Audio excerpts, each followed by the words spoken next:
हे धृष्ट बालक, मेरा मार्ग अवरुद्ध करने वाला तू कौन है? मेरे स्थान पर खड़े होकर मुझसे प्रश्न करते हो कि मैं कौन हूँ? पहले बताओ कि तुम कौन हो? मैं महादेव हूँ। मुझे भीतर जाना है। आप महादेव हो, आदिदेव हो या परम देव हो अथवा देवों के भी देव हो, इससे मुझे कोई संबंध नहीं। मैं आपको भीतर नहीं जाने दूंगा। क्यों? माता की आज्ञा है। कौन हो तुम और कौन है तुम्हारी माता? जो मेरी माता के विषय में नहीं जानता वो कुछ भी नहीं जानता, और जो कुछ भी नहीं जानता उसे मैं नहीं मानता। अत्यंत प्रिय बालक हो तुम। बालक अवश्य हूँ, पर अपने नियम का कट्टर पालक हूँ, और उनमें से भी नहीं हूँ जो अपनी प्रशंसा सुनकर अनुचित कार्य करने वालों को अनुचित ढंग से मार्ग दे देते हैं। ये तो तुम्हारी कर्तव्य निष्ठा है। अब मुझे भीतर जाने दो। मेरे कर्तव्यनिष्ठ होने और तुम्हारी कर्तव्यनिष्ठा में विश्वास करने से आज्ञा और मर्यादा का उल्लंघन करने का मार्ग तो नहीं खुल जाता, बल्कि मार्ग अधिक कठिन हो जाता है। माता की आज्ञा के बिना कुछ भी संभव नहीं है। नाम तो बताओ अपना और अपनी माता का, जिसकी आज्ञा से तुम यहाँ खड़े हो। अरे अखिल ब्रह्मांड की अधिष्ठात्री हिमालय सुता उमा भवानी शिवा देवी पार्वती माता को तुम नहीं जानते? मैं उनका पुत्र विश्वेश्वराय गौरी सुताय गणपति गणेश। गौरी सुत? मुझे अब तक याद नहीं कि गौरी ने तुम्हें कब जन्म दिया। याद होगा भी कैसे? मैं तो अजन्मा हूँ, शुद्ध बुद्ध नित्य मुक्त। तुम जाकर अपनी माता से पूछ कर आओ कि महादेव बाहर खड़े हैं और भीतर आना चाहते हैं। तुम अनुमति लेकर आओ, तब तक मैं यहीं खड़ा हूँ।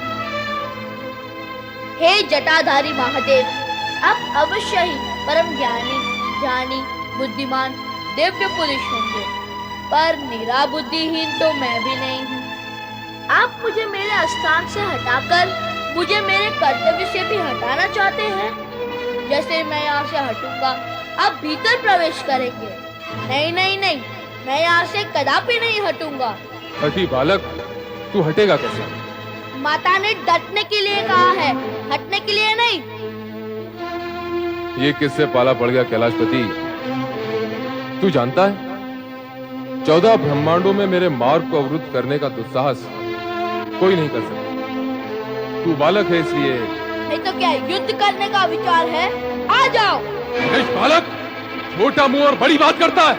बड़ों के मुंह से बड़ी बात निकलेगी नहीं, छोटों के मुंह से आप बड़ी बात निकालने दोगे नहीं तो बड़ी बात जाएगी कहाँ? वैसे युद्ध के विषय में क्या विचार है? वाचाल, हट जा नहीं तो। बालक पर वार करना उचित नहीं। मेरे गण तुझे मेरा विचार बताएंगे। मेरे गण तुझे सद्बुद्धि देंगे। गणेश को गण सुबुद्धि देंगे? बंद करो ये सब। आप क्रोध में हैं स्वामी? क्रोध का कारण है, इसलिए क्रोध में हूँ। क्या कारण है भगवान? वो दुष्ट बालक जिसने हमारा मार्ग रोका है। वो बालक कौन है भोलेनाथ, और कहाँ उसने आपका मार्ग रोका है? नंदी, तुम्हारी भी मति मारी गई है। एक तो उस बालक ने दृष्टा की, और अब तुम प्रश्नों की बौछार कर रहे हो। पार्वती के कद्वार पर वो खड़ा है और उसने हमें भीतर जाने से रोका है। जाओ, जाकर पता लगाओ वो बालक कौन है और कहां से आया है। बातें तो वो बड़ी बड़ी कर रहा है, पार्वती से अपना संबंध जोड़ रहा है। जाओ, जाकर उसे तुरंत वहां से हटाओ। जाओ। जैसी आपकी आज्ञा भोलेनाथ। आओ भ्रंगी, चलो मेरे साथ।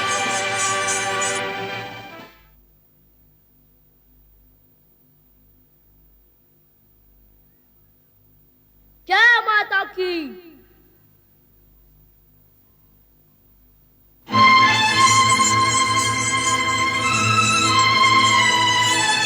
सावधान! एक बार भी माता की कक्ष की ओर बढ़ाया तो माता का नाम लेके माथा फोड़ दूंगा तुम सबका। बालक तो बड़ा उद्दंड है। उद्दंड नहीं, हाथ में दंड है, और ये दंड मर्यादा का उल्लंघन करने वालों को दंडित करने के लिए है। बातें तो बड़ी बड़ी करता है, पर तू है कौन? तुम्हें छोटी छोटी बात सुनने का चाव है क्या? इतना बड़ा शरीर बड़ी बात नहीं झेल सकते, तो फिर तू मेरा बड़ा प्रहार क्या झेल सकेगा? मैंने पूछा कौन है तू? चिल्ला मत। ये आवश्यक नहीं कि मैं तेरे हर प्रश्न का उत्तर दूं। फिर भी देता हूँ। मैं अपनी माँ का पुत्र हूँ। अपनी माँ के पुत्र तो सभी होते हैं, पर तू यहाँ कहाँ से आ टपका? अपनी वाणी और भाषा को वश में रख। मैं कोई जल की बूंद नहीं जो टपक पड़ूं। मैं माँ का पुत्र हूँ, आया हूँ, प्रकट हुआ हूँ। प्रकट हुआ हूँ? क्यों हुए हो? किसने कहा था प्रकट होने के लिए? किसने कहा था प्रकट होने के लिए? अरे उत्तन, अपने से बड़ों की नकल करता है। बड़ों की नकल करने की ही रीति है, छोटों की नकल बड़े करे ऐसा नहीं होता है। बातें तो बड़ी बुद्धिमानी की करता है। कार्य और भी अधिक बुद्धिमानी का करता हूँ। नहीं, कार्य तो तूने दुष्टता का किया है। कैलाशपति भगवान शिव शंकर को माता पार्वती के कक्ष में जाने से रोककर तूने उनका अपमान किया है। भगवान भोलेनाथ की आज्ञा है कि तुमको यहाँ से हटा दिया जाए। मुझे क्या हटाओगे? पहले मेरे पग को तो तने खिला के दिखाओ। अभी तुझे गेंद की तरह उछाल देते हैं, चलो।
जया, ये चित्कार कैसा है? देखती हूँ कैसी चित्कार है।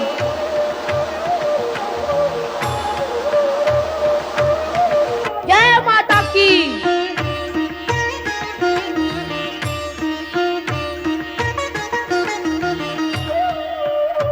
कौन हो तुम? अपनी माता का पुत्र जो भीतर है। पर ये बालक यहाँ कहाँ से आया? पहले तुम बताओ कि तुम दोनों भीतर कैसे पहुँच गई? तुम जिसे अपनी माता बता रही हो, हम उनकी सखियाँ हैं। अर्थात मौसी? हाँ। एक माँ दो दो मौसी।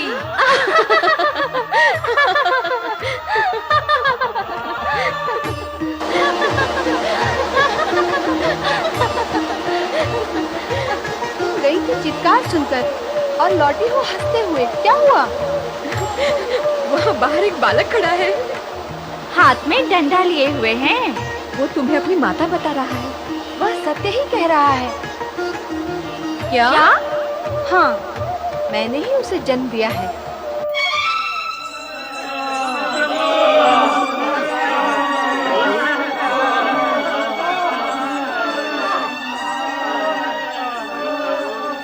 एक बालक के हाथों पिट गए तुम सब।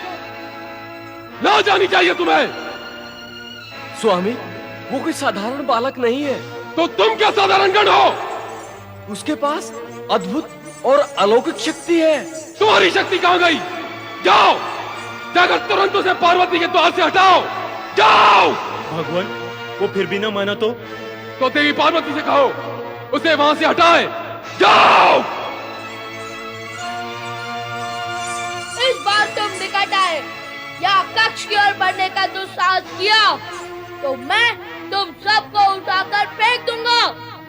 देखते हैं कौन किसको फेंकता है। इस बार यदि माता पार्वती की तरफ जाने से तुमने हमें रोका तो हम तुम्हें जीवित नहीं छोड़ेंगे।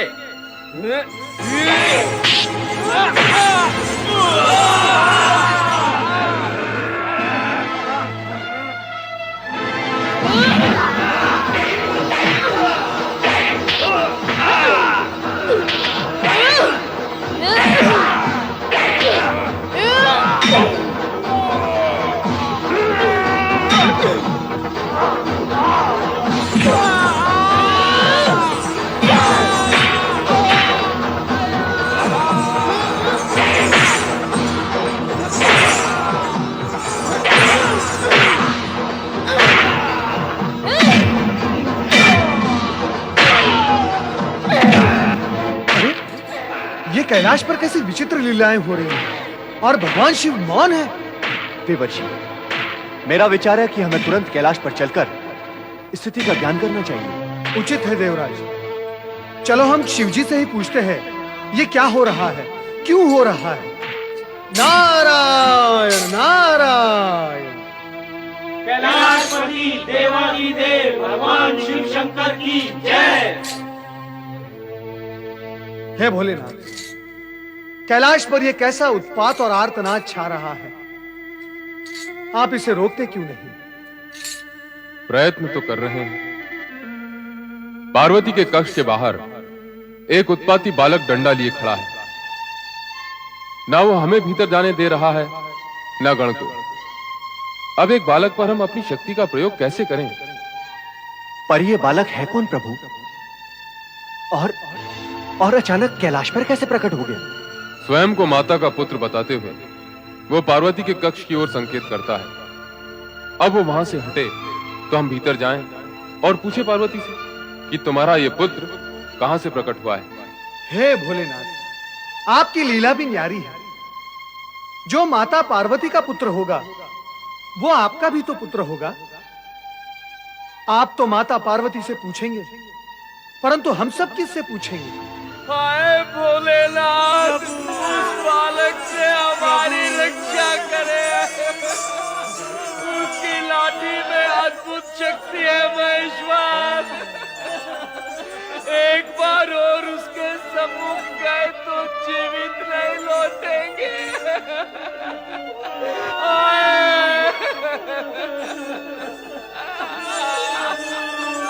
शांत हो जाओ नंदी महाराज, शांत हो जाओ। भगवान भोलेनाथ अवश्य कोई उपाय करेंगे। मैं क्या उपाय करूंगा? उस बालक की दुष्टता और धृष्टता पर यदि मेरा क्रोध जाग उठा तो अनर्थ हो जाएगा। आप उपयुक्त समय पर आए हैं, इसलिए उस बालक और गण की रक्षा के लिए श्री हरि विष्णु और ब्रह्मा जी के पास जाएं और उनसे निवेदन करें कि वे कैलाश पर आकर उस बालक को प्रेम से वश में करें। हाँ, यही उचित होगा।